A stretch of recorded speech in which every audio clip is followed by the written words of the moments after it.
Hi, and welcome to the first video as part of the Growing in Faith course. As you can see, this is a slightly different way of doing things, but I hope this little video will enable you to perhaps add a few thoughts to what we've been talking about in the sheets. First thing to say about faith is the very important thing that we don't need to understand everything there is to know about something in order to have faith in it. So, for example, that illustration of a light switch.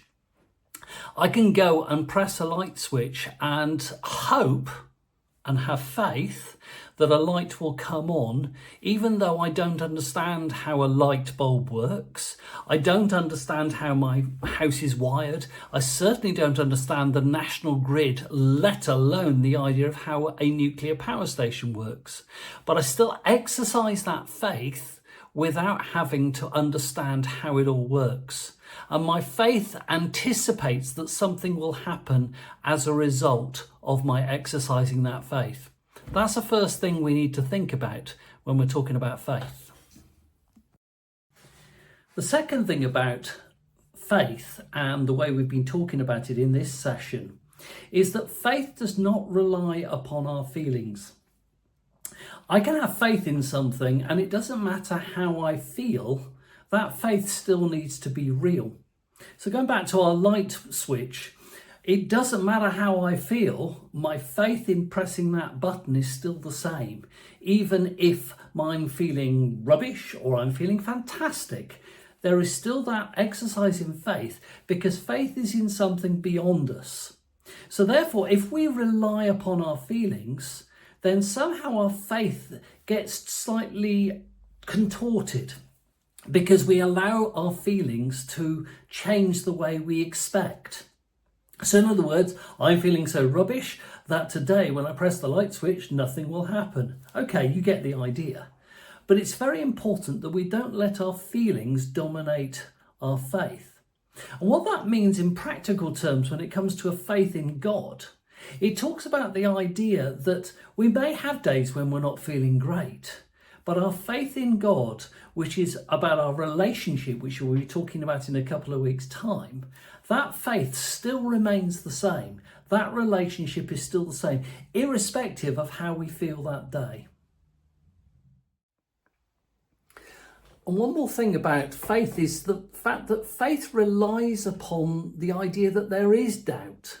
Faith is not the same as certainty. When you think about Indiana Jones, he is faced with something that rationally tells him, I can't do this. I can't walk on thin air.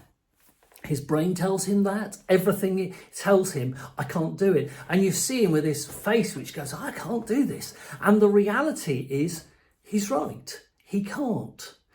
But he's got to take a step of faith in order to find out that his doubts can be overcome. And his doubts are there because he can't see it. His doubts are there because he knows he has to, but everything logically tells him he can't. There's a great story in Luke chapter 9 about Jesus meeting a man who's saying, please will you heal my son? And Jesus says to him, everything can be possible for those who have belief. And this man says to him, I do believe, help me in my unbelief. And what he means by that is, I believe that much, yeah, that's fine, I've got that bit. But where my son's healing comes in is that bit, the bit above it. That's the bit I've got the unbelief. In other words, I believe you can do it, but I may not believe strongly enough that you can do this for my son. And it's very tempting for us to think, oh, when it comes to God, I believe in God so much, but I don't believe he can do it for me. And that's really important, because when we get to people like Thomas expresses that unbelief, that doubt, in a real practical way and says, well, unless I can stick my finger in the hole. It's a lovely thought. Jesus saying to him, go on, there's the hole, stick your finger in it. Jesus didn't tell him off. Instead, he said, blessed are you because you've seen and you believed. But even blessed are those who believe even though they haven't seen. And that's you and me. A key thing about faith is, of course, that faith doesn't work unless we actually do something with it. So think about, there's Indiana Jones. He's got to have that faith, but he's got to actually exercise it. He's got to take that step. Because if he doesn't take the step, it won't happen. If he doesn't take the step, his father will die. He's got to do something with it. I've got a story from my own family, and it relates to my sister. And my sister, once upon a time, many years ago, received a Valentine's card. It was from somebody who signed themselves Eric Throbwhistle. And my sister thought, that's nice. I don't know who this is, but I've got a pretty good idea. It might be that really hunky bloke from the youth fellowship. So she nipped out and bought a card. She took it round to Robert's house and she popped it through the letterbox. And he was very surprised because he was not Eric Throbwhistle. Eric Throbwhistle was, in fact, my brother. But Robert was surprised, and so he nipped out and got a card and dropped it through my sister's door. As a result, they got together and they are now parents of 2 children and grandparents to several more. What would have happened if my sister had gone, isn't it wonderful? Eric Throbwhistle loves me. And she put the card on the mantelpiece and said, there it is. There is Eric's love for me. And that's all I need to know. No, she had to do something with it. And doing something with it made all the difference.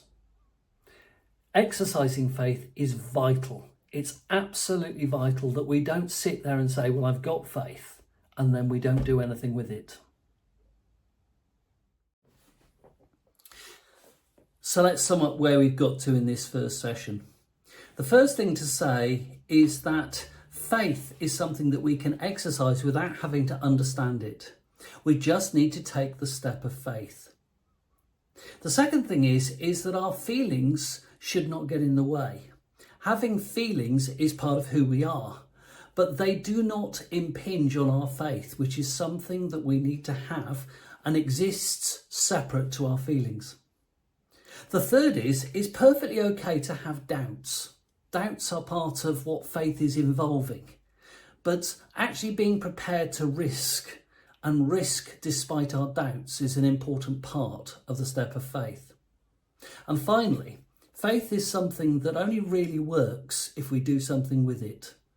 Because if we don't do anything with it, it just sits on a shelf and does nothing. So I hope this has helped you to explore a little bit of what faith means and what it can mean for you. See you on the next one.